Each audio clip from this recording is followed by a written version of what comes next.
Shake, Rattle, and Troll, a show for the serious fishermen, as well as the novice looking for tips from the pros. Shake, Rattle, and Troll is brought to you by Bill Luke Dodge Chrysler Jeep. Now, here's your host, saltwater fisherman and tournament pro, Don McDowell. Yeah, man. Hey, I'm Don McDowell. The question today is, to fish or not to fish? That is the question. Yes, we choose to fish. But we're going to talk about that. JK's in the house. Hope everybody's having a great day. Getting ready for the holiday season. Boy, a lot of stuff going on. Had to call in sick last week. Yes. Due to excessive snow in 6B. Not only that, but exceedingly low temperatures. You know, it was kind of interesting. The weather guys, they had it pretty well pegged. The only problem is they were about 3 days off. I know. And historically what happens, a lot of times the storm fronts move in and around and hit the San Francisco and Mount Humphrey, and they sort of stall.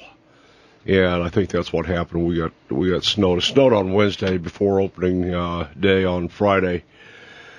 Down to about 6 inches. Mm-hmm. And about it. Then froze. Oh, yes. I'm aware of that. Oh, yeah. You got a taste of that firsthand. Yeah. By the way, last night was incredible. I want to thank you. The Shake, Rattle, and Troll Christmas party that we had out at the Phoenician that you paid for was just awesome. Patrick and I enjoyed ourselves thoroughly. Nice. Must have missed that memo. Oh, you didn't get the memo? No. Weren't you there? Oh, he wasn't. Pat, unbelievable, right? Nice. You'll get the tab. Okay. Well, I'm glad to participate at some level. A couple of things. We're going to go down through some of the stuff that's happening at the department. Ultimately, on a national level with the U.S. Fish and Wildlife Service. We have to talk about those guys every week, don't we? You know, it's like who watches the watchers. We have to watch the watchers. The only problem is we don't have a stick to spank them with when they do bad, or we can't put them in a corner, which is what it's coming down to. But we've got some news out of OGT, Willow Beach, on the fish hatchery up there. No more trout for you. Yeah, we'll be raising leopard frogs. Gee, what a wonderful way to live. Do the math on that one. We'll be talking about some of the AIS action that's going to be happening January 1st on clean, drain, and dry protocols. And then a little something on Hagler Creek. A lot of stuff going on. That's a good thing on Hagler Creek. I like that. But, you know, I wasn't able to attend the December 7th commission meeting or on the 6th due to the elk hunting excursion. Camp Navajo was in the crosshairs relative to misappropriation or misbehavior on big game tags. You guys were there. Pat's in the house. Love your hat. She looks like a giant elf with a beard. I had to have a picture taken with it. Yeah. It was just priceless. Oh, you gotta love the holiday season. But Camp Navajo, under the command of Lieutenant Colonel Gage, apparently was present. How many guys were present there at the commission meeting to speak on behalf of the military folks? Oh, well, there were at least 15 blue slips. Really? Yeah. At least 15 blue slips, and they listened to them. And the overall attitude that let's describe the problem before we get into Okay, I'll let you do that, and I'll tell you the attitude. You know, for years and years and years, the department gives Camp Navajo, which is known as Belmont. It's a 28,000-acre military compound. Was developed in 1942, World War II. They stored munitions and this and that. And rumor has it today, they won't admit it, it's kind of like Area 51. They've got nuke parts up there and some very sensitive secret facilities and so on and so forth. But, you know, that's a whole nother deal. But they have training exercises up there regularly. They do. And I still have not heard what the actual civilian employment population is on a regular basis. That's classified. It is. The number of active military that are assigned there, not the ones that go visit. But anyway, long story short, They get 198 elk tags to do with as they see fit. And as they see fit, apparently is turned into... wink, wink. Hey, I got another elk tag. Yeah, I got another. 18 years in a row. On the census, one of the guys up there, and I don't know what his name is, and it doesn't matter, but he got an elk tag for 19 years straight. And there's a lot of entitlement going on. Apparently they were using them for enticement and high-level ranking officials to come hunt elk and so on and so forth. And join the National Guard. You too can have a permit that no one else in Arizona gets more than once every 8 years. Exactly. It's called entitlement, I think. Back to the Clinton. Perks, bennies, entitlement. Yeah, go ahead. Yeah. Well, in talking with the commission and... Craig McDowell has been dealing with this Region 2 supervisor, AZGFD, out of Flagstaff for 18 months. Pretty much came to a stalemate. I'm not going to tell you that the military was stomping their feet and acting like 30-year-olds, but pretty damn close to it. No. That is a perfectly accurate assessment. Really? And those people who came up to speak all used the term, this is a benefit that we have. This is something that we love to do. This is why we joined the Guard. I'm going, what? You got to be kidding me. No, those are the terms that they used going up, and I was, the steam was coming out of my ears when I was hearing the way they were describing, quote unquote, their elk. So it was very frustrating experience. Got a problem with that. It's our elk, not their elk. Mm-hmm. Oh, yeah. Well, you saw a couple of the emails that came across where they were telling us, if you want to hunt so much, you join the Guard. Well, if I had seen that advertising benefit package put together back in 1987 when I first roamed into Arizona, you're darn right I would have been in the National Guard every year. Let's just say, we spend 2,000, 3,000, 4,000 hours a year on conservation efforts. Yeah. We don't even get a conservation bonus point. No. And because they belong... As a matter of fact, I'm sure that there have been years that my name has been selectively removed from the pool rather than being part and parcel of the process. That is an impartial, luck of the draw lottery system. Convince me. We'll see. Yeah, I've been on that list. Trust me. All right, so what's the long and short of it? What's the commission... The commission had options. I mean, there are a number of things that they could have recommended. And one of the things I have to do is, really applaud the efforts that Craig McMullen did. He sat next to Lieutenant Colonel Gage, through the whole process, and they were very amicable. I kept an eye because I knew what was going on. I kept an eye on Craig. He and Lieutenant Colonel Gage went into the inner sanctorium of the Ivory Towers, and they were in there for a while prior to that, everything coming up. I would have loved to have been a fly on that wall. But when they came back in, there was evidently no still results. And then the commission, basically they listened to everybody. And then when they made their determination, they removed the civilian tags for the non-military personnel on the base. Good. They increased the wounded warriors. And the wounded warrior, now, that's a new defined population that we have not had before. Correct. In other words, if you have a Purple Heart, you're in that program. Correct. Okay. Yeah, and, of course, they still have the tags for the disabled vets. Come here, let me stab you in the leg. Oh, God. No, I'm not going to go there. No. I got a paper cut. I work in munitions. No, not going to happen. At any rate, what they did was they pretty well set aside some of the things that they wanted to do, and I think there's a much more balanced effect now.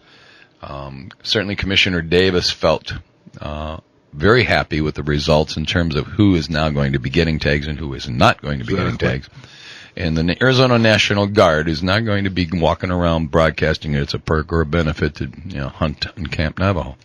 So, some of those emails, those guys were. One of them was a E8 from the Air Guard. Kelly Dugan was the one that I read. Mm-hmm. Was. Yeah, we don't know what he will be after this. I'm not going down that road, but there's some protocol in the military that you stay within your pay grade. It doesn't mean you attack a commissioner. the commission board. Yep. And anyway, let's hope all that's dealt with. So how many tags did they end up with? I think they come up with a number that seems to be plus or minus 5 on each of the segments. So I think they're going to work out that still. The biggest thing that I found that was interesting is that you saw the inflammatory website from Camp Navajo that very arrogant. Yeah. That was wiped clean, and you couldn't find it the day of the commission meeting. They had all these bodies there that sat and listened through the meeting, listened and listened and listened. And when their blue slip time was called, they came up and they all said the same thing too, other than perk benefit, is that, well, there's been a bunch of misinformation. So this was a battalion effort, basically? If it walks like a duck and it talks like a duck, you better call it a duck. Yeah. And that's what it was. Okay, so going into this, they had a 37-27-37 tag ratio, and that just, that was one for civilian population, so that's totally been dropped. Right. We've got disabled veterans. Wounded warriors. Rightly so, on both cases. Now, are those going into a lottery system? Yes. Okay. Yeah. What about their Sykes Act and their INRAP, or Integrated Management, Natural Resource Management Program? Are they going to come into compliance with that? Well, you know what? It was pointed out that they hadn't been in compliance for over 8 years, so it'd be interesting. Since 2002. Yeah, so we'll see what they do in the future. They better. You know as well as I do that, once word of this gets out and gets back to those people above the ones that were present, there's going to be some hell to pay. Alrighty then. Well, that just kind of reaffirms my personal belief. I think this commission that we have is probably, without a doubt, one of the stronger commissions, even though we're missing one, and I'm scared who we're going to get to fill that last slot. But I applaud the commission in their tenacity to take on Fish and Wildlife Service, the Forest Service, and now the Department of the Army. Hoorah! Go get them, boys. Yeah. All righty, hey, we're going to stand down, take a little break. Thanks to our sponsors, including Bill and Chrysler, Jeep, Dodge, Ram. If you're looking for a vehicle, now's the time. Absolutely. Absolutely is. All righty, we'll be right back. Just the other day, I headed into town. I was in need for a new alarm clock, and a rooster finally hit the ground. All righty, we're back. A couple things going on during the elk season. John, last Saturday on December 7th, about a quarter mile off the west side of State Route 89A from Flagstaff down to Oak Creek. Excuse me. A poaching occurred right across from the Oak Creek Vista Overlook during the Coconino National Forest. That was a antlerless elk hunt, and Unit 6B, which is my unit. Absolutely. And forever. Anyway, there was 4 elk put down. 1 elk was field dressed and taken out. And the other 3 were left laying. Yeah, investigating officer. I think that was Lee Ludiker up there. Yep. I met him. Real interesting game warden and 6B. But anyway, apparently there was hunters in the area, heard about 13 shots fired, and it's pretty bold. I mean, it's right off the highway. That's what I don't understand, and why nobody's reporting in, because somebody had to see something. But, again, contacting those people who were on that road at that time is sometimes hard, but somebody had to see something. Well, the motorists flying by there were, on that particular Saturday, that road was pretty rough. Gee, you think? Yeah, we went down there Sunday, as we tried on the main route. 231 goes from the Williams Highway south, and forever. If the weather is good and the roads aren't real nasty, and you've got a real strong 4-wheel drive off-road vehicle, you can make it clear down to Clarkdale. Really? All the way to Clarkdale? Mm-hmm. All the way to Clarkdale, but as you get to the end of 538, which is the Buck Ridge area, it drops down into some nastiness that I don't even have words to describe. You didn't do that, did you? I've done that twice. I did it once in my big black Jeep and once with in a short box 396 powered 4-wheel drive. And neither vehicle was the same after? There was one boulder. There's a washout there that you have to winch yourself around.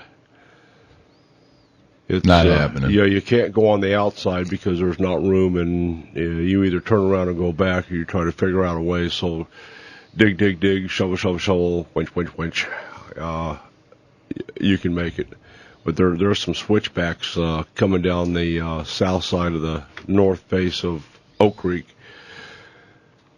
that will challenge your hair follicles, let's say. It's called the pucker factor. Yeah. But anyway, we tried to make it across Mill Park and get over to Harding Point, which is parallel on the west side of 89A, and we got there Sunday afternoon, and a lot of evidence of elk at that time, but it was snowing. The visibility factor was about 40 meters all day. It just that's called whiteout. Yeah, pretty much. But anyway, I'm thinking these motorists probably weren't paying attention. I just hope somebody did. Well, I know I talked to Kenny D, and Kenny D's on it, and as you just heard the OGT commercial, you got Kenny D coming after you. You got a major malfunction. Yeah, they're going to catch you. Mm-hmm. I talked to Kenny. There was about 300 elk tags on that, and I said I want to eliminate 2. We didn't get one, and we didn't see anything, and we weren't down there. Right. He said, "Prove it." Oh, gee. Yeah. And Patrick goes, he says, I love you to death, but $5,400 reward, I need the money. It's Christmas time. I'm turning your butt in. He's going to turn both of us in. Yeah. You and I were compatriots, and he's going to collect big time. Oh, man, I'll tell you what. Well, that just emphasized we saw one elk during our hunt. Elk were down in the canyons, and we're coming up. You could see from the pictures they were glad. They were moving in different spots. That's all. They just got moved around. Yeah, and at night heavily. So that's 3 elk that we don't get to hunt, and well, not only that, but that's also 3 elk that can't reproduce. That's more like 6 to maybe 9 elk if they had twins, and they were all impregnated. Well, I'm sure. Poaching's definitely these guys. They're stealing from the residents of Arizona. Mm-hmm. And I would like to see in the next year the commission stiffen up the penalties and go to legislature, and I'm going to use the term fairly loosely, slap the judicial system around, because I don't think the judges get it. You know what? I understand where the judges... I don't. There's a financial penalty for this, and if you do something out of season and you're a poacher, you're nothing but a damn thief. Well, and they get fined in the courts, but where they're starting to really hammer them pretty well is within the commission structure. Ooh, man. That $5,000 tag. I talked with Bob Berklin, who is law enforcement up in Region 1, and they got a call. It was the day of the elk season opening trophy bull season rifle. It was muzzleloader. And somebody was loading horses at 4:15 in the morning, and they heard a shot. Oops. At 4:15 in the morning. And they went out after daylight, and just so happened that 2 of the officers, Sean Wagner and another, were in that area. Hiding in the woods. No, they weren't hiding. They were just getting ready to leave. They heard about the call. The call came in from the person who was loading their horses. They were guiding, and they were loading horses when they heard the shot, so they knew something wasn't right. And they went out, and they found a guy who was getting out his elk, and he claimed to have shot it at first light. Well, they did some backtracking on his story. He was supposedly working at a hospital up in Springerville at the hours when the shot fired. Well, it turns out they went back and they did film surveys of comings and goings out the hospital entrance and the employee entrance. He wasn't there. Nice. That's how they got him. But they did get him. Well, year before last, we had a couple of guests, Chris McCabe and Sergeant Chris Simmons from Maine, Northwoods Law. Oh, yeah. And, I would encourage anybody, if you happen to have that on your TV system, is give that a couple of views. Back in Maine, they are the supreme law. And these guys are just, I mean, they're all over it. I don't see our guys, you know, it's not derogatory, but these guys hide out in the bushes trying to catch a guy that wants to pop a grouse from his Chevy pickup truck. Yeah. I'm serious, man. I mean, they pop out of the bushes and gotcha. And guarding the border between Maine and Canada, you know, the Canadians are sneaking across the border, shooting moose and dragging the moose back or trying to entice the moose over with the salt lick and an apple. Pow! As soon as he walks across the border, you know, I mean, it's fascinating. But my point is the work that the OGT guys go to is absolutely amazing. It is. And I mean, they take a look at bullet fragments and everything. They're going to get these guys are going to get caught. Yeah, they are. You know, they only have 299 vehicles to check. Keep going. Yeah, we ruled out the McDowell brothers. Son and grandson. So anyway, I don't know. Your grandson looked like he could probably, you know, push off 13 shots in a row. Pow, pow, pow, pow, pow, pow. Don't reload. It's the gene pool. But anyway, if you have any information on that, get a hold of OGT. AZGFD's got the website, and there's a 1-800-352-0700 number. And a $5,400 reward. It's Christmas, folks. Turn them in. Yeah, get them. Hoorah. I'm Don McDowell with John Colazar. We'll be back.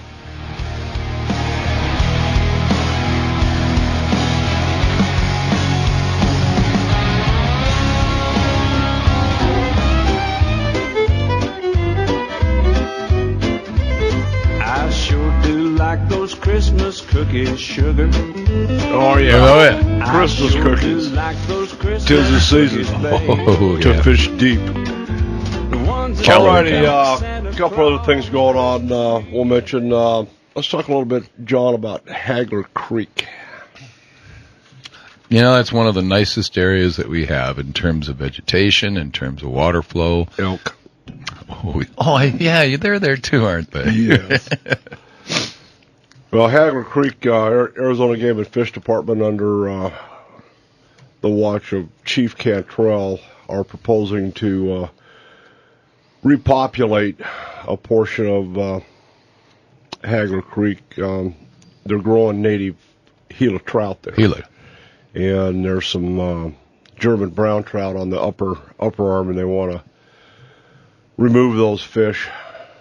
Can I be downstream from where they shock them out so I can catch Yeah, them? I think what they're going to do is try to, Dennis Perch got wind of this, and we were talking about this at the Wolf meeting, and he wants to see them go in and try to collect the fish and relocate them instead of using a rotenone dose to get rid of them. Can I dart the fish? Yeah, you're a pretty good shot with your bow. Absolutely. Yeah. No. I'd have to be using blunts, even that would go you know, through 'em. I don't know that Chief Cantrell would bless bow fishing for German brown trout. No. Although I like the concept. But anyway, what they're going to do is try to turn this into a three-pronged world-class fly fishery with the Gila trout in the upper reaches, and you move on downstream a few miles, and you have a population of rainbows, and then you move on down into Hellgate, and you've got the big German browns. Can I ask a question? Do fish know boundary levels like Mexican wolves don't? Yeah, they read maps. Yeah, that's what I thought. Yeah. Contour terrains. Don't swim upstream. Don't go downstream. You stay here. Yeah. Don't go to the dog chow plant across I-40. Yeah, so anyway, that's what these guys are up to. And on Wednesday, December 18th, at Game & Fish HQ from 6 to 8, which is Wednesday night, there'll be a meeting on what they plan on doing, the put-and-take rainbow trout fishery and the reintroduction of native Gila trout in the upper reaches of Hagler Creek. That's all going to be catch and release. Only catch and release? Yeah. And barbless hooks? I don't know about the barbless idea. We'll find out Wednesday night. Yeah. Yep. You go out and hang out and see what they're doing. It's there are some other creeks I'm sure that public comment's going to say, well, look, these other creeks don't have any trout, so why don't you put them all over there and leave Hagler alone? I mean, we've heard that. So but Hagler's one of the ones that flows almost universally. It's always flowing. It's one of the few places. That's why it's got quite a bit of foot access trails into it. All up and down, too. Yeah. What's the bear population in there? Significant. Yes. Nice. Particularly you go into Hell's Gate Wilderness. There's a lot of bears in there. Yep. That's her favorite habitat. So, anyway, Wednesday night, 6 to 8 p.m., Arizona Game and Fish. Should be an interesting meeting. What was your take on the wolf meeting? On the 3rd up at the... Up in Honda? Yeah. At Honda? I thought that the crowd was probably 75% against expansion of the Mexican gray wolf. When they first got started, they had one very large room, and then they expanded. How many people? There were. They said there were over 400 people. Yeah. Over 400 people who attended the meeting, and 75% of those people were against expansion of the Mexican gray wolf range. The public elected officials who spoke were all against expansion. Without exception. Without exception. And then Sandy Barr spoke on behalf of I think it was either the Senate or House Minority Leader, City Urban Dweller, whoever he is. And you should be limited to one time at the microphone. Sandy Barr. From the Sierra Club, the Grand Canyon chapter, got 2 turns at the microphone, and the same diatribe every time. And her song hasn't changed in over 10 years, so it's not about to start, so don't worry about it. I was pretty amazed at the influence from elected officials from Utah, interestingly enough. Well, not only that, but they're cattle ranchers, everybody. Oh, they're angry. They should be. You put Mexican gray wolves north of the Colorado, and it's Katie bar the door. They're not going to pay any attention to boundaries. They're not going to stop in Colorado City and pick up some extra she wolves. They're going to be gone the whole time.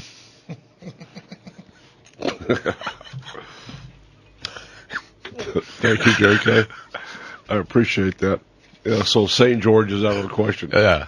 Okay. They're going to head right through St. George, Utah, and Hurricane, and head straight uphill. What have you heard about the big grays working their way through?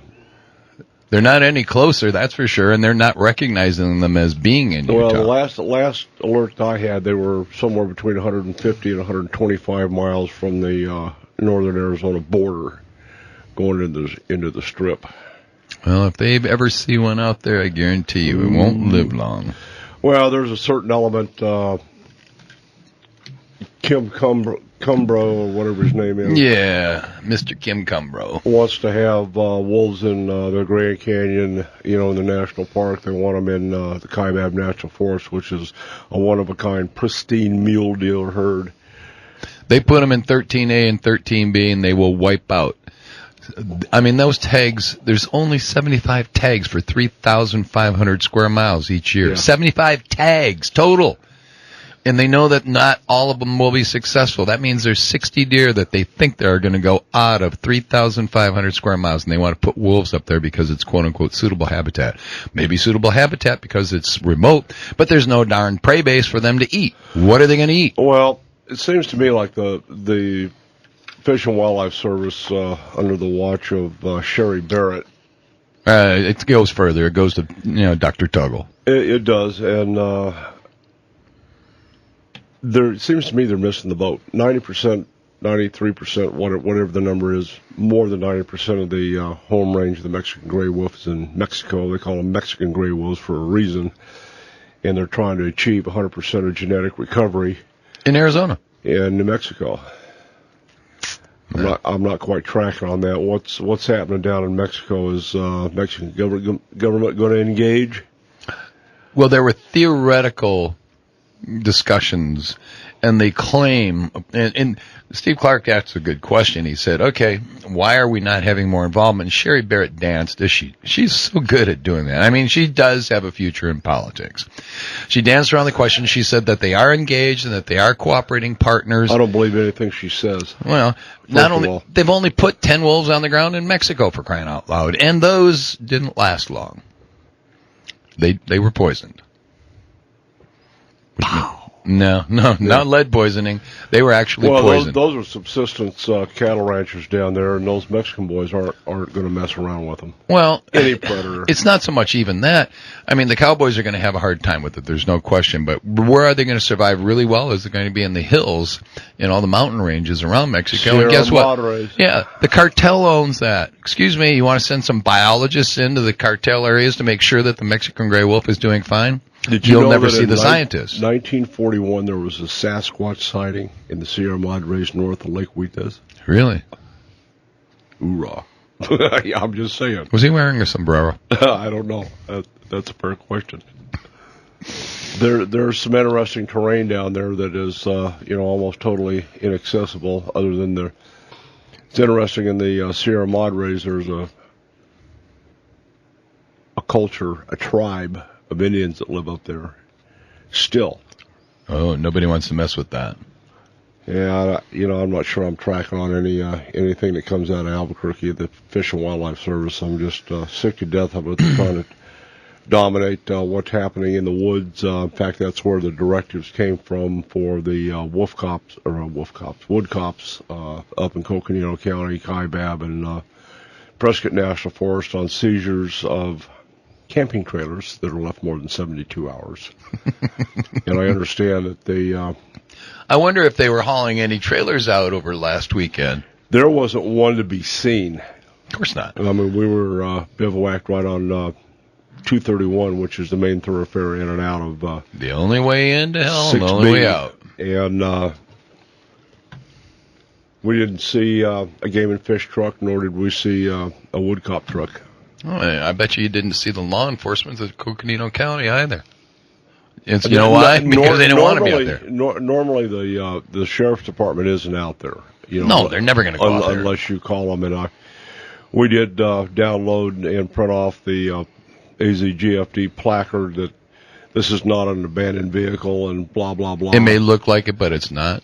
Yeah, and it was interesting. We put a little note on there that, by the way, there is a trail cam in use, and if you take this trailer, we're going to report you into Sheriff Preble up there, who's not going to be pleased with you guys, Mr. Stewart. Earl Stewart, rhymes with Earl Stewart. Mr. Earl Stewart has rejected any proposals of coming on air, hasn't he? He has. I can't get him on the phone. There was a message left for their top cop, John Nelson, and none of their phone calls have been returned either. So cricket time. Anyway, having said that, when we come back, we're going to discuss roll call a little bit and a loss to the Arizona fishing community. I'm Don McDowell with John Colazar and Patrick. There you go. Get it off the plate, 'cause fruitcake makes me puke.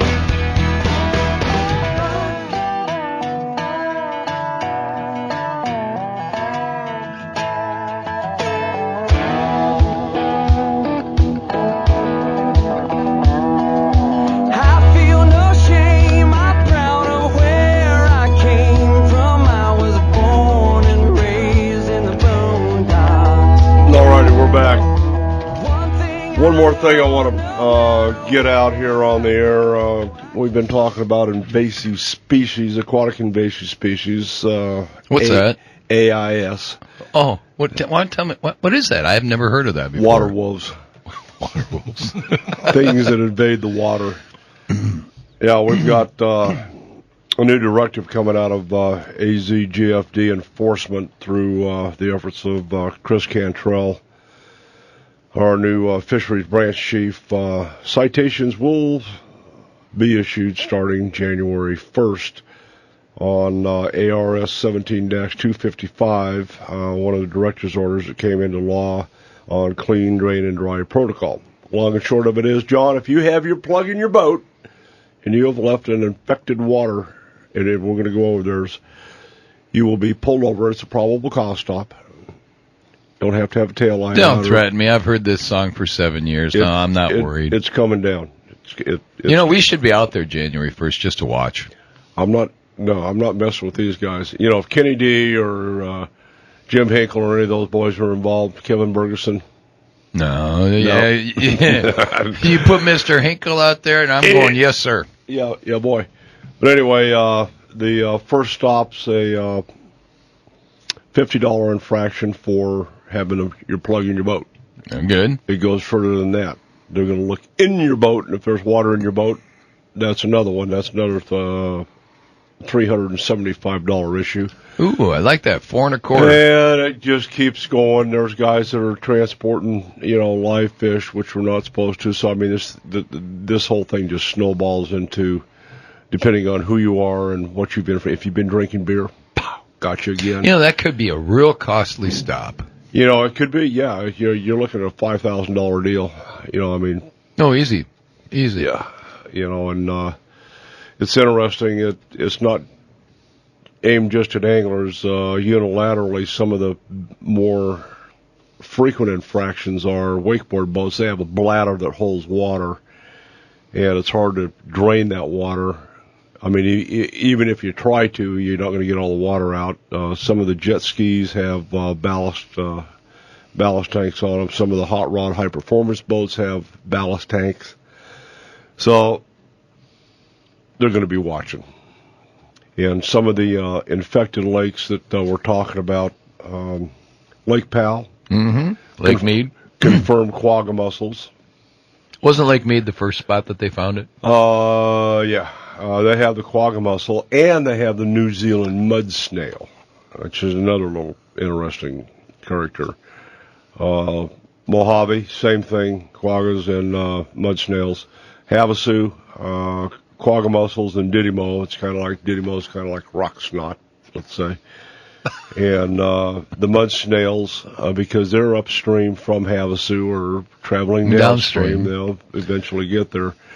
The Lower Colorado River below Havasu has the quagga mussels, apple snails, and giant salvinia. And giant salvinia, I think the department's done a pretty good job of getting that under control. It's an aquatic nuisance, a plant that forms mats. Mats. Mats.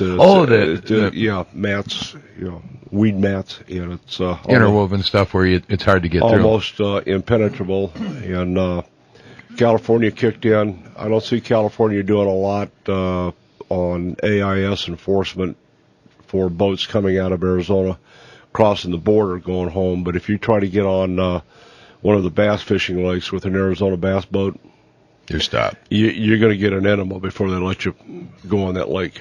Trust me. Yeah, I mean, wow. I mean, it's a big deal. So let's see. Lake Pleasant, we have quagga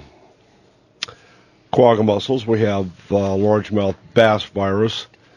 Lee's Ferry is targeted, New Zealand mud snails, and whirling disease, and that doesn't have anything to do with two-step or country dancing. It's a parasite that makes the fish whirl, spin around. Lower Salt River, and this is kind of news to me. The Lower Salt and the Verde River, apple snails. They're in the Verde? Yeah. Really? Yeah. And I would suspect if they tested that, you're going to find largemouth bass virus in that, because we've got LMBV and Roosevelt, Bartlett, Saguaro, Canyon, Apache, which are on the list. I need to ask Cantrell about that. At least Canyon and Apache. So it's going to be a big deal, and hopefully, containment of AIS is the only hope we have. We're not going to eradicate quagga mussels. The snails are same thing. It's like once you get the measles, you got it. Mm-hmm. You're not getting rid of it. Nope. And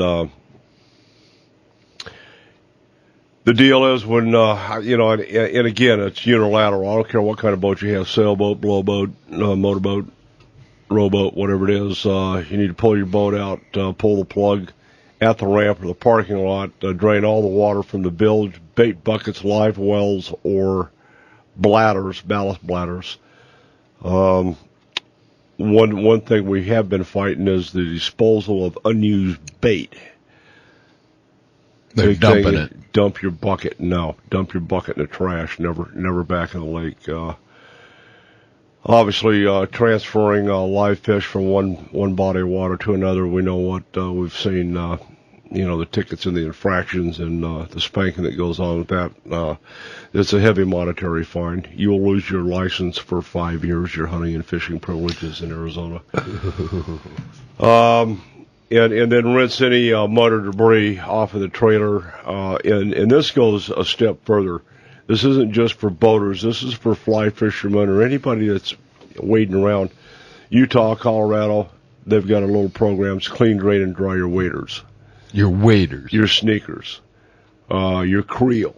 Really? Oh, yeah. Yeah, absolutely. Because the waders have, most all of them have felt on the bottom. Yes, they do. Or the pricier ones. Yeah. So it's collecting all these little biological parts and pieces and villigers and what have you, and can be transferred from one stream to another. So I was never that sophisticated. My waders always had just the rubber bottoms. No, it's sneakers and cutoffs. Yeah, that was it. The other big deal is to use of white vinegar to disinfect your equipment. You can reuse it, run it through the bilge. In the case of anglers, through your live well system and pump system, aerators, that kind of thing, and then allow your equipment to dry, obviously, before it goes back into the water. And this temperature that we have here, quagga mussel larva, or even an adult can live in because boats never get totally dry; they're damp. They're damp on the inside, for days. And although if you put it outside in 120 degrees without a boat cover on it, that's the difference. That's the difference. They'll expire. They don't like the heat. 140 degree water will take care of them, and the same with the heat. 120 plus degrees, getting baked. That's one thing. But right now they'll live 14 to 21 days in a damp, not wet, damp environment. So. It's a pretty big deal, and I'm glad to see the department's watercraft decontamination protocols being enforced. It's high time. I'm waiting to see what the rest of the public figures out when they're taking their speedboats out there, and then they come back in and they're getting pulled over. They're not going to have a clue, and they're all going to claim they never saw the signage. You know that. Well. Sport fishermen, if any sportsman gets pulled over, any fisherman, he deserves it. Absolutely. Well, I think the other guys too, because you can't tell me that living in Arizona, you haven't heard about quagga mussels. Yeah. You haven't seen the billboard. You haven't seen the signs on the lake. You haven't gotten McMahon's handouts. And, I see it escalating into higher watercraft fees or an AIS decal, with those monies being rolled over into some type of an enforcement pot budget. You go to some of the other states. I mean, these guys are damn certain. Washington, you're driving down the road. Every law enforcement in the state of Washington will pull you over. Zero tolerance. You got a weed hanging on your trailer, bam, gotcha. I have no cut with that. Alrighty, when we come back, I'll tell you what happened yesterday. We don't have any roll call today. We don't have any fallen soldiers in battle, but we did lose one soldier. We'll tell you about when we come back from break. I'm Don McDowell with George Strait. Hoorah.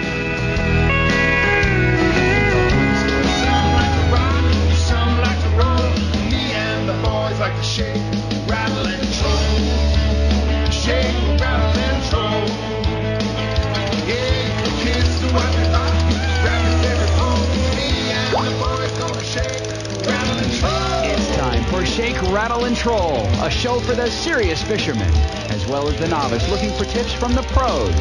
Shake, Rattle, and Troll is brought to you by Bill Luke Dodge Chrysler Jeep. Now, here's your host, saltwater fisherman and tournament pro, Don McDowell. Yeah, man. Hey, I'm Don McDowell with JK here. Welcome to the second hour of Shake, Rattle, and Troll. Before we took a break at the end of the last hour, we don't have any guys for roll call, thank goodness. This week? Yep. Yeah, that's been several weeks in a row. I think we had one last week that we missed, but a couple of weeks prior, no KIA soldiers, quite a few wounded in action. However, Seth Wakeling update, got an email from Brian Wakeling, his dad, and our big game branch chief. Seth is making it home on December 20th. Yep, he sent me a picture of him. Did you see that one? I did. Yeah, he looks like he looks healthy. He does. And got his new leg and foot and learning to use that. So we're anxious to maybe get him in the studio. I would love to have him next weekend. We'll be out there Friday greeting him, do a meet and greet. I haven't met the man personally, but it's one of those things that you feel like you know a guy truly. When you say prayers for him and. Yep. And all that kind of thing. But one of the things I did want to let everybody know, if you've been to any functions for sport fishing at Arizona Game and Fish, you will have met Tony Guevara Sr. Tony has been doing sport fishing education for their department for 17 and a half years. Always there, volunteer along with his daughter Cynthia and her husband Patrick. Anyway, Tony passed away about a week ago. His service was yesterday at Legacy Funeral Home, and he was a former Marine 2 times, from what I understand. I think he fudged on his birth certificate the first time. Got caught and came back in. Yeah, got back in when he actually became legal. So. He was a veteran of the Korean conflict, aircraft mechanic and metalworking, but I'll tell you what, he really has put a lot into the Arizona sport fishing community, helped a lot of guys. We always saw, he was always there. Fishing has no boundaries, Make-A-Wish Foundation, and on and on and on. I mean, he was always there, drowning worms in a bobber, and he will be interred at Fort Sam Houston on Tuesday, December 17th at 11:45. So it was interesting service. Very, very well done. Quite a bit of response and attendance from Arizona Game and Fish. So our thoughts and prayers go out to his family. John, you had mentioned that poaching incident, shots fired at 4:15 in the morning. What was the long and the short of that? Did they get that guy? Oh, yeah. Well, he claimed he was a hospital tech, and he told the Game and Fish guys when they interviewed him that he had clocked out in Springerville at approximately 5:30 in the morning, barely made it out. Couldn't have been there at 4:15. Couldn't have been there at 4:15. Well, they did some interviews, then they did some talking, and they found out that, guess what? We don't have any films of you coming or going outside the doors. Something smells. And then when the rest of the staff said, no, he didn't work today, that's your number. How big was the elk? 6x6. Ooh. Which qualifies as a trophy, which is a $5,000 hit and 5 years and. Bam, bam, bam. Yeah. Good. Yeah, and once you get handed that down, you're prohibited in 41 other states. And provinces. Yeah. Yep. Can't go to Canada and hunt. Which is interesting. Canada takes all kinds of bad guys, but that's a whole other story. One of the things, if you know anything about the poaching, December 7th, and 6B, right across from the Oak Creek Vista Overlook, get a hold of OGT. Even if you think you saw something. Yeah. Just vaguely remember anything. Let them know. It's amazing how they can put together threads very well to make a case. Were you driving the Prius that weekend or the Tundra? Whoa. I'm just asking. Which way did you go home? I went home in the Tundra. But I may have snuck back up with the Prius because it has a heavier center of gravity with those big batteries. It I have to tell you. Yeah, I have evidence. We went to the wolf meeting in JK's Prius, and I was pretty impressed. That little thing just scoots up those hills. Yes, it does. Yeah, nice. Did we neglect to mention that it was one full tank of gas to go all the way up to Honda and all the way back, and that tank is only 10 gallons? Yeah, it only holds 10 gallons of fuel. And I drove the next day. I've had lawnmowers that held more gas than that. I'm serious. He gets in the car, and I said, "Did you bring the apples?" What? Did you bring the apples? He goes, "What are you talking about?" I said, "I got to feed the hamsters." Yeah, he upgraded from the gerbils. Oh, how many batteries does that have? It's got a 6-pack along the back, underneath Patrick's butt. Man. Something else the feds are doing that'll make you real happy. Instead of growing trout at the Willow Beach Natural Fish Hatchery, they've elected to grow leopard frogs and razorback suckers. Why don't we dump in some narrow-nosed and Mexican garter snakes, too? Yeah, I'm thinking, well, here's what happened on November 21st. You talked about this, water flow. Yeah, well, according to them, and I'm not tracking on the whole thing, lack of water flow. They're blaming everybody else except their own damn incompetence. They lost 20,000 trout due to a lack of water movement through the system. Now, I happen to know at Harbor Freight they sell pumps for called aerators. Yeah. Okay. Well, I'm just saying. So anyway, the balance of the fish that they had in there went into Mojave Lake, and rumor has it that nationally they're going to be shutting down. They put them in Mojave Lake. Yeah. All those double-wide folk are going to be real happy. Well, yeah, but, that's a high-protein lunch for the largemouth that happen to live there. But I think this is consistently really going to harm the native fish portion of the hatcheries, because, we depend on that for our eggs, for our rainbow trout, and now we're going to have to find another source, and it's probably going to cost Arizona anglers $80,000 to $90,000 not having these fisheries and hatcheries open up. But the thing that really throws me is, what in the hell are we doing raising razorback suckers and leopard frogs? Endangered species, my friend.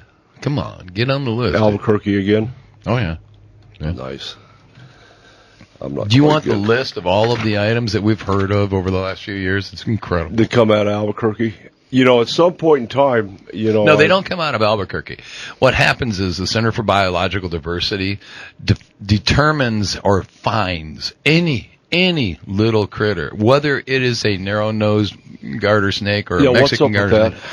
They look for stuff to file suit. Oh, come on, it's their way of making a living. The only way they can make a living is to have litigation. So they look CBD, for things. yeah. That's their game. I get that. That's their hunt. When we go hunting, their big thought process is, hey, we got another subspecies we can enlist.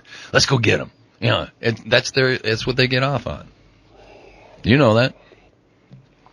I don't know how to stop them short of pulling the EAJA money. That needs to be. We know that. They're following the money trail. If the money's not there, they don't give a damn about the wolves. No. They give a damn about anything except for padding their own pocket. Well, wait a minute. One other thing. They don't want us hunting.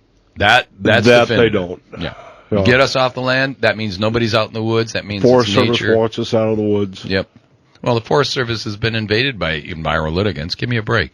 Half those greenies that come out of Berkeley North, where do you think they're going to get their jobs? U.S. Forest Service. You know that. Well, it's unfortunate because the people that protested the Vietnam War back in the 60s are the ones running the country today. Yep, they are. And I would just, I sit and listen to the testimony and all the public comments coming from I'm going to call them the pro-warfers, the guys that owns a hiking shack up in hiking business. Store. Oh, yeah. Store, okay. He thinks it'd just be way cool to have wolves in the Grand Canyon. I know. All he's doing is, promoting his own business, and Quite frankly, I almost wanted to go in there. If I could have known which store was his for sure, I would have gone in and acted like I was going to order a boatload of stuff, put it all on the counter, and walked out. Interesting. What about a sit-in with trucks and camel, boats, camp trailers? Anything to disrupt his flow of business would make my day. He's disrupting our way of life. All righty, when we come back, we're going to change gears and go to Pueblo, Colorado, and see what's happening up there on the hunting front. I'm Don McDowell with John Colazar. It just comes natural.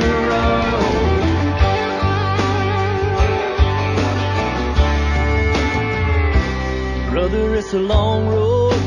All righty, we're back. Switching gears, going from 6B to downtown Pueblo, Colorado. Dave Woodick, how are you? Good morning. Good. How's it going? You know what? It's a good day.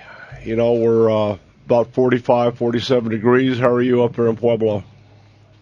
Yeah, well, we were getting down in the single digits there for a while, but we're starting to see a little warming trend here. We're about 26 right now. Perfect. Good day to stay in the house.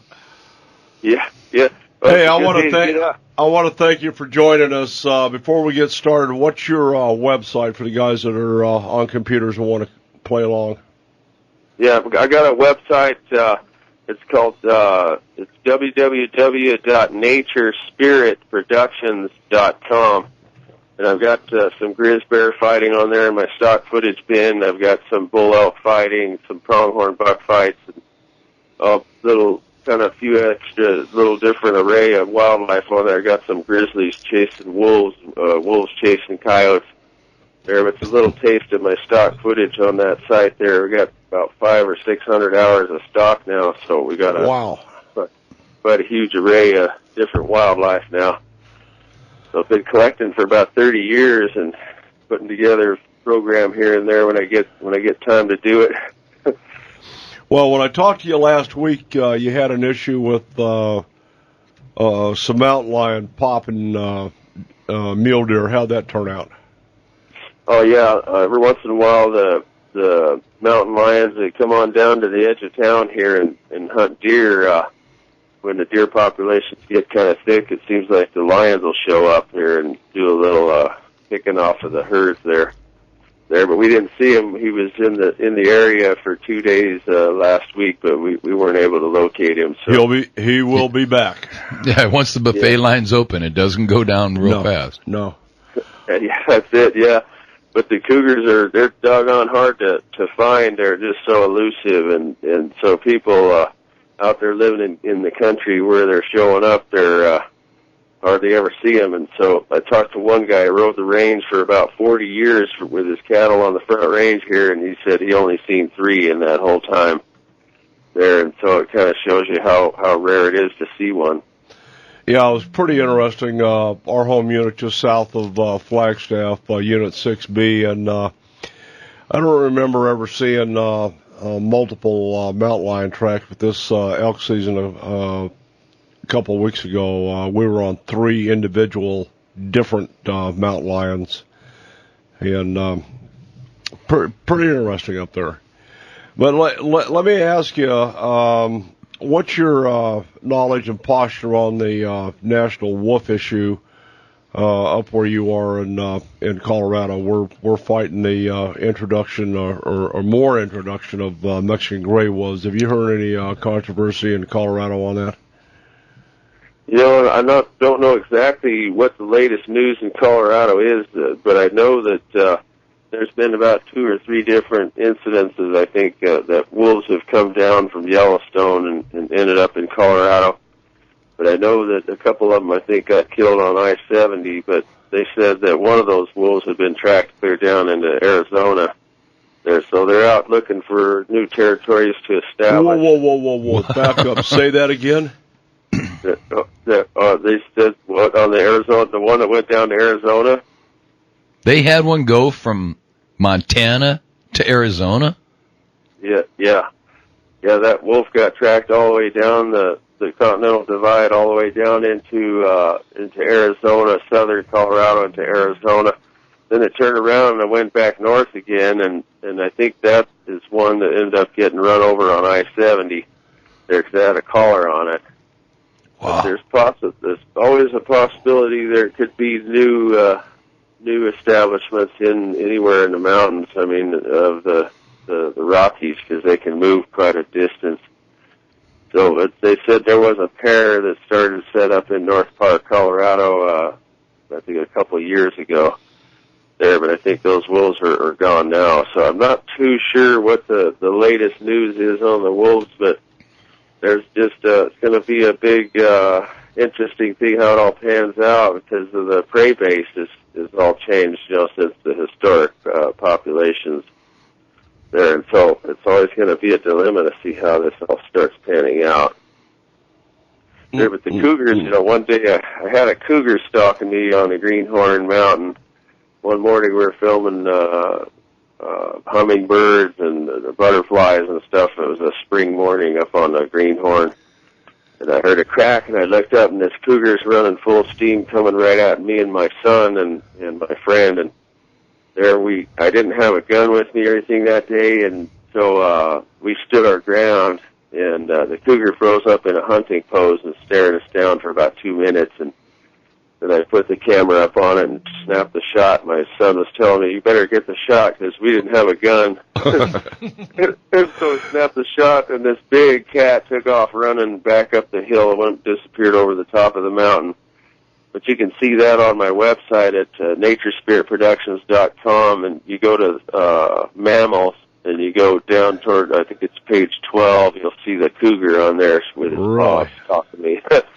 It was a once-in-a-lifetime picture there, but, we film big grizzlies and stuff like that up in Montana, and so, we get around stuff that is pretty dangerous, but it's the thrill, it's just... I have to ask, how did that momentary feeling of being a cheeseburger work out for you? Well, yeah, we were both, I think both of our adrenalines were running, because we were having a stare-off for probably, it seemed like 2 minutes.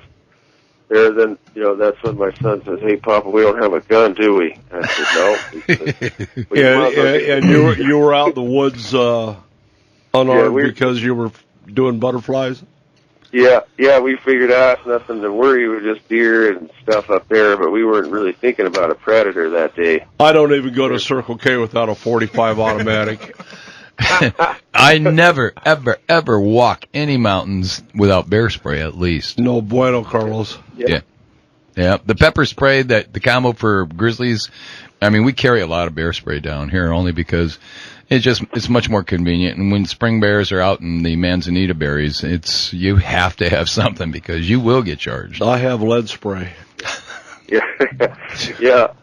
Yeah, well, it's been awesome. There's been some times where one time we had a black bear, probably a 400 or 500 pounder, most beautiful hide I ever seen, and he was feeding on the deep grass coming up through the meadow, and my buddy and I were standing there with our camo and our pods and everything cover scent, and this bear came up to about 5 feet from us. I could have reached out and touched it, and it just fed on through, went on up the mountain there, but that was an adrenaline producer there because he comes so darn close, and there, but it was just beautiful. Then so when we left that area, I told my friend, I says, "I don't know sometimes why I do this stuff here," and he says, "Yeah, you do." He said, "Just think about it for a second." I said, "Yeah, it's the adrenaline." No doubt. Yep. No doubt. Adrenaline junkies, get it in the woods, get it in the bass boat. Tell me, where are you filming these grizzly bears? You've got some awesome shots on here, and man, Nature Production or Nature Spirit Production guys, check this out on Dave's website. But where are you finding the grizzly bears? Yeah, all the way from Alberta, Canada, to Glacier, down to southern Montana, some a little bit into Wyoming there. But most of it is right up in Wyoming and Montana there. But just amazing, what we've seen up in the Beartooth Mountains up there by Red Lodge, and then up in the Pebble Creek in the northeast entrance on Yellowstone. It's amazing. So the grizzlies are thriving because of wolf reintroduction, and so all the people who love grizzly bears, I think they're enjoying the upswing of populations of grizzlies now. There, and so wolf reintroduction does affect other things in the ecosystem, but it's been so long since we've had a balance. I don't know, to what degree this is going to come back to balance there, but sure is interesting to look at the statistics and the numbers there. Cause, I think the only way we're going to achieve a balance is to get all the pro-woofers and the pro-grizzly bear guys, just send them out camping. Without any bear spray. Yeah, they're not pro firearms. Let's see how they do. Yeah, that one thing for sure is up there you don't find trash. You don't find people trashing the area because they know, and a grizzly's going to come in possibly if you don't keep a good clean camp. Well, Dave, I want to thank you. I want to have you on again. We've got to flip into a break and got a pretty hectic schedule, but I'll be talking to you next week. You guys check out naturespiritproductions.com. Dave's doing a good job. He's got some awesome shots. I mean, just absolutely breathtaking. Those are beautiful. Awesome, guys. All right, Thanks Dave, so you have a good rest of the weekend, and we'll talk to you next week. Dave Woodick, naturespiritproductions.com. Check out those out. I'm Don McDowell. We'll be right back. Not worried about cutting the grass. Left my truck at the boat ramp and my boat is full of gas. My old boss thinks I'm sick today. He won't have me to harass. 'Cause I'm out here on the river and he can kiss my big old bass. Alrighty then. Hey, James Guggenauer, our master rod builder from Rim Country Custom Rods with our Rim Country Fishing Report. James, what's happening up in downtown Payson? Good morning, Brother Don. How you doing today? I'm glad to be back in the studio after getting snowed in up in 6B last Sunday, and I know we missed a lot. But how are you guys doing? What's the temperature up there this morning for y'all? Doing well. 22 degrees this morning, and clear, no wind, just a beautiful winter morning up there. A big effect on the lake, though. Let me get, I think I could spend an hour on the show today. But first thing I want to say is I heard you talking earlier about the soldier, and last night our nephew soldier, Nathan Acosta, returned home to Phoenix after being in Afghanistan. Nice! Hallelujah.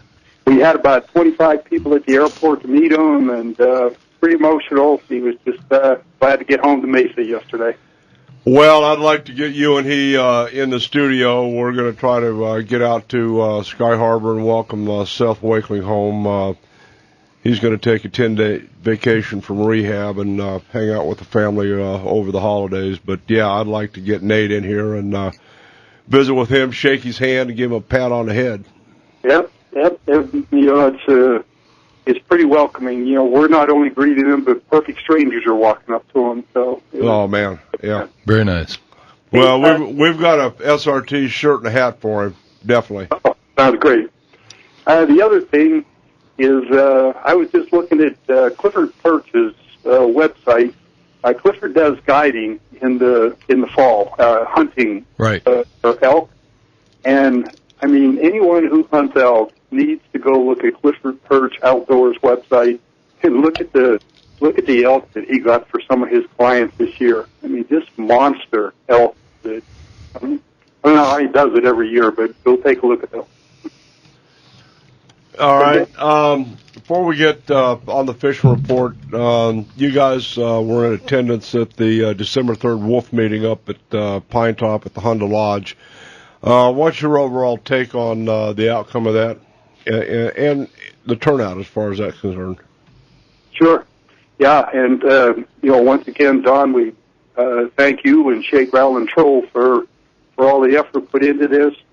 We estimated about 800 people at the meeting. Wow. And we estimated about 80 to 90% of the people spoke in opposition to the wolves. There were definitely some pro-wolf people there. They definitely made their statements clear, but overwhelming, it was against him. And maybe even more importantly, to me anyway, was a representation from Utah, Colorado, and Minnesota. Some of these states that currently have wolves, where they were able to just almost plead with the U.S. Fish and Wildlife to don't lead Arizona and New Mexico down this same path.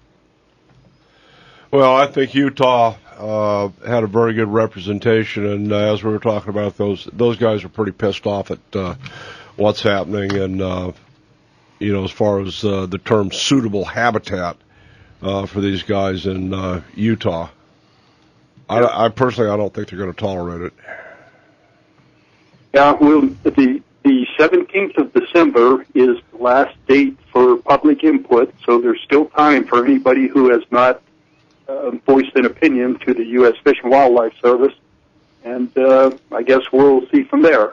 They move in, I think they said the next stage was to do an environmental impact study, and I guess we'll wait to hear from them. Well, here's a question posed for both you and J.K. All of the comments that were made in opposition, it's a twofold question. First of all, do you think Sherry Barrett and Dr. Tuggle were paying attention? Absolutely not. They have already chosen a course. You know that, and I know that. So the second part of that, are the comments going to do any good? Well, let's put it this way. The comments, as I've read online, are running about 100 to 1 for more wolves. But you have to understand it's coming from a floodgate that the center and all these other people have. And basically they've reached out to anybody and everybody they possibly could, and they're flooding them with the same types of comments. And if you look at the comments, 90% of them are emotion-based rather than science-based. Right.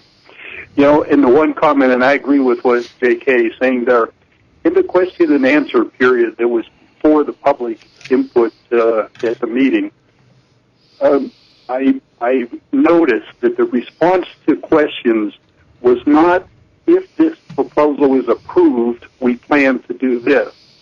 The part about if this proposal is approved was left out. They basically just said this is what we're going to be doing. So it was kind of, I don't know, to your point, Don, it almost seems like a lot of minds are already made up and the direction is tracking forward, and the options that this may not happen didn't seem very prevalent at the meeting to me.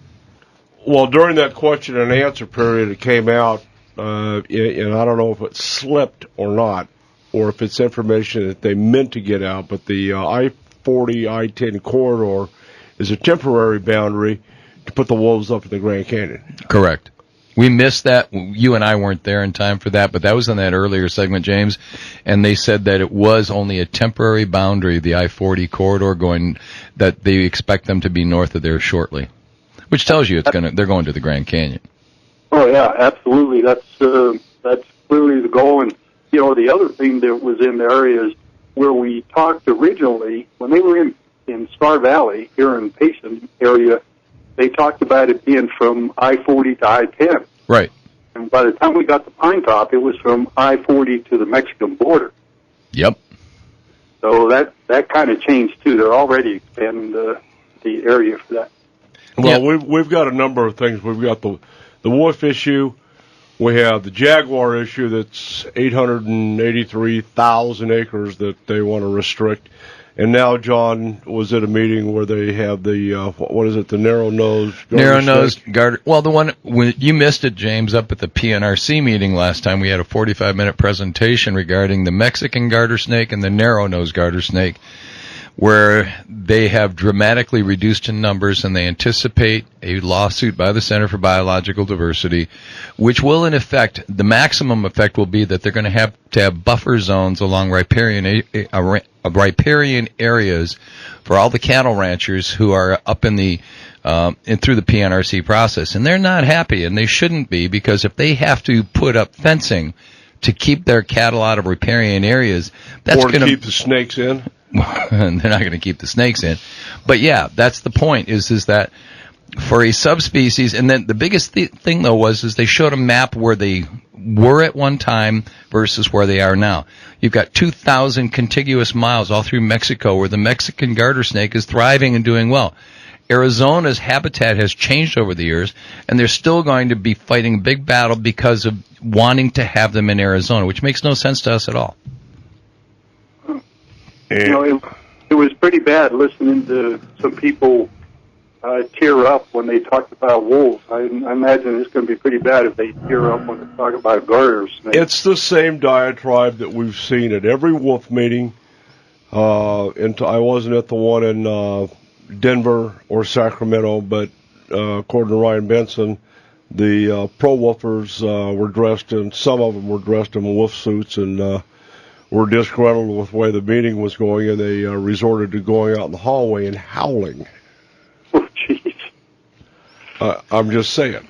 There was a lot of emotion that was up in that Honda meeting, and certainly the gentleman who showed up from the Havasu tribe with the headdress. Yes. He was into shapeshifters, and I thought, okay, he's been smoking something on the way up here. Yeah. That would be from an alternative lifestyle, I believe, as well. Probably. All right, enough of that. What's happening on the fishing front? Yeah, fishing, I said that the colder weather is impacting the lake, and it definitely is. We've had a couple of cold fronts roll through. The temperature in the lake is dropping rapidly. It's pushing the fish deeper than what we've been talking about even the last couple of weeks. The lake level remained at 46% full, so that's the good news. Baits for this week, I can give a couple of specifics. Yesterday I talked to more than the usual amount of local anglers, and deep running crankbaits were working later in the day, a slow-moving Carolina rig, or a jig. But here's where you want to fish. Go find yourself a cove, and if I would take one like Rock Creek and put your boat in about 70 feet of water, cast back to about 40 feet of water, and as slowly as you can drag that jig from 40 to 60 feet, that's where the bass are. Had reports Yikes. had some 20-some bass yesterday, and they said they never felt the fish. They literally would just drag the jig along the bottom, a 3/8 jig, drag it along the bottom, and pretty soon it just feels like it's getting heavy, and that's your fish. So that's a great idea for anybody coming up. The jigging spoons that we've been talking about, once again, we're deeper now. We've been saying 25 to 35. We want to be moving more like 40 to 50 feet now, just due to the temperature dropping there. Crappie fishing was called slow. This is like the second or third week. We had a spurt for a couple, 3 weeks where guys were saying, hey, maybe something good's happening to the crappie, and maybe we're seeing some bigger schools. So when the water temperature in the lake started to drop, that just literally shut down. Talked to Art Chamberlain yesterday. He was out there, fished for a few hours, caught 2 fish. So it's still pretty tough crappie fishing down there. But the guys that are fishing in about 25 feet of water in the brush, and they're using a 2-inch grub tail, either in a motor oil color or a John Deere color. Seem to be the two that were reported to at least catch a few fish this week.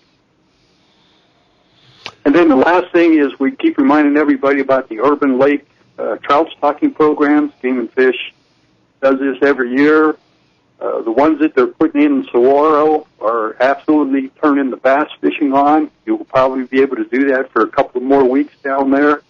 But even up here in Payson at Green Valley Lake, lots of nice rainbow trout being caught on spinnerbaits and road runners down to a size 0, real small hooks that they're using for these. And, of course, power bait always works well on any urban lake that we have here in Arizona.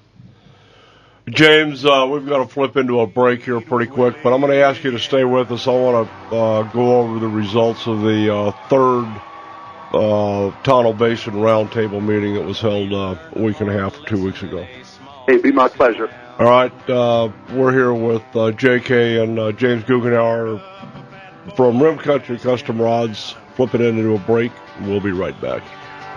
And the last words I spoke before they took me in. I made discount bungee jump, but I'll never. All righty, James. Thanks for hanging with us. December 4th, AZGFD had their third Anglers Roundtable meeting at Tonto Basin Elementary School. Chief Cantrell, Bill Stewart, and a number of other guys from Game and Fish were there. What was your overall impression of the meeting, James?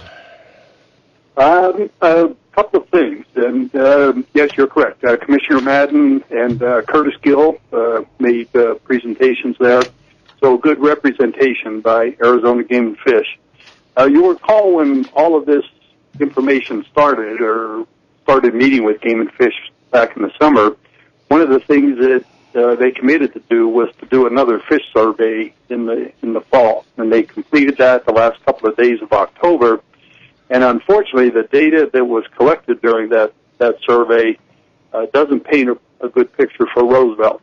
The fish that were shocked continue to trend down, both in numbers and in size, and it kind of goes against the data that was collected in 2011. After several years of trending down, in 2011, the data kind of picked up a little bit, and there was at least some hope that, maybe things aren't as bad as what we thought. But with this latest data, I think pretty conclusively we have to say that the gizzard shad are having a significant impact on the lake, and we need to take some action to get some things done. So that part was good. I thought that everybody is kind of on the same page with it. The other thing that was presented there is a detailed schedule. There's a Gantt chart that was put together by Curtis Gill that shows a number of steps that need to be taken, a number of agencies that need to provide approvals for both habitat and for restocking fish. And at least that plan is in place, and we can continue to track it with Game and Fish now. Well, I thought the presentation from Bill Stewart, most people don't know, Bill Stewart's a biologist, and they did a 4-year study on the effects of golden alga when that blew up 2005 on Apache Canyon, Swirl Lake. And they didn't really study Roosevelt because we didn't have the golden alga blow up. However, having said that, we're postured right now for a potential explosion in golden alga in Roosevelt, and if that happens, it's going to devastate that lake, potentially. Yes, absolutely, and you're correct. Bill did a great job, not only with explaining the biology of the golden alga, but the reactions and the actions that Game and Fish took to correct that. I mean, they reacted to it, they fixed it, they did what they had to get those lakes back to where they are today. And I think that was his message, that they're prepared to do that with Roosevelt, and hopefully if we, on top of everything else, we don't have any other issues with the lake. But yes, I agree with you. I thought Bill did an excellent job. Well, I see one of the stumbling blocks. You'd mentioned the different habitat approvals. In order to do anything in that lake, they have to have the Corps of Engineers permit, Arizona Department of Environmental Quality permit, of course the AZGFD approval, the Forest Service and Tonto National Forest approval, Salt River Project approval, and last but not least, the Bureau of Reclamation. I'm thinking we've got a little bit of overkill there. Right, and as some of those approvals may be, there might be precedents. Hopefully, it's not a lengthy process, but some of them could be a lengthy process. So, but unless we get them documented, unless we put people responsible to do each of those actions, they'll never get done, or we'll find that we forgot one. Well, I'm hoping that during the process, Arizona Game and Fish Department is able to parlay with a lot of these agencies, and let's take SRP. Yeah, and I'm not picking on SRP; they do a good job doing what they do. However, we're dealing with fish habitat, we're dealing with restocking. They deal with the water, the storage and distribution of water. What in the hell are they doing approving or disapproving a habitat project? or of fish stocking. I'm not tracking on that. Right. Nor the Department of Environmental Quality. I don't get that either. Bureau of Reclamation. I mean, we've got them. We've got Tonto National Forest. We've got the Fish and Wildlife Service. Everybody and their brother involved in management of fish, and I'm not quite tracking on that. And I'm hoping that as we move through 2014, we see the memorandum of understanding and agreement with Tonto National Forest and some of the other waterways streamlined, strengthened up, that Arizona Game and Fish is able to perform their fiduciary responsibility, and that's to manage game and fish, period. So if we want to put in a reef ball or a Christmas tree or throw in some gravel, let's see, there's 1, 2, 3, 4, 5, 6 permits. Why the hell are we doing that? Right. And I think that Chief Cantrell addressed that a little bit at the meeting, and hopefully if you get 1 or 2 of those key approvals, like from the Forest Service, that the rest of the people would say, okay, if the Forest Service is good with it, we're good with it, here's our letter of approval, and that's the end of that approval cycle. Well, my point is I don't think they have any business even engaging in the process. Right. I mean, if they're not directly affected in governing fish or the habitat that the fish have to have, you know, you got to have a couch in your living room in order to watch TV. We need fish furniture. They got to have some place to live. Don, what you're looking for is simply alternative management plans when the federal government goes on strike, which is fine. Well, and that should have been in place long before. We're scheduled to go back on strike in February. No, that's cleaned off now. They got an agreement. Well, as long as it passes the Senate. If. I understand. If.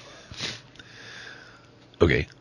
Yeah, it's a tough thing, but, you know, the alternative or the downside is if you ignore one of those agencies and you get all ready to do this, and at the 11th hour, one of them say, well, wait a minute, you know, I have to chime in here. I think that I understand what Chief Cantrell is doing, trying to get everybody on board to make sure we, for once and for all, get these approvals and where do we need to go in the future if we do need them. So it is going to take some time, but personally, I think it's the right thing to do, at least get it documented. All right. Another voice of moderation and reason. Moderation. Yeah, thank you, James. Well, I think the only one that they've really missed is the mayor of Payson to get his blessing on putting a Christmas tree in Roosevelt. So I'm just saying. The mayor of Payson will probably take his personal Christmas tree down there for us. You know, that's not a bad idea. You know, I think December 28th, we all converge on Roosevelt with a lot of Christmas trees. 5 ton full of Christmas trees. Could make an impression there in terms of habitat. You know it as well as I do. Oh, absolutely. Well, the problem is certain of these 6 agencies don't want Christmas trees in there because they have a tendency to float. So in order to put a Christmas tree in there, you have to put a ballast anchor, and I'm just saying. Have a good week, James. James, thank you. God love you. Give everybody up there our regards, and especially to Nate. And welcome home for that kid, man. Great job. Thank you, sir. All righty, James Guggenauer, Rim Country Custom Rods. We're going to step down and finish up the rest of the weekend. Thanks for listening. Engage in the process. Get your comments on. JK, anything to add? What did we miss? We didn't. We touched on it. What didn't we miss? We didn't miss anything. It was we need to give Kim Crumbo's email address and start giving direct comments to Mr. Crumbo about wolves in northern Arizona. And suitable habitat. Yeah. Amen. Sucks. All righty. Hey, I'm Don McDowell. Take your kids fishing, hug your bass boat, and salute a soldier. We're out of here.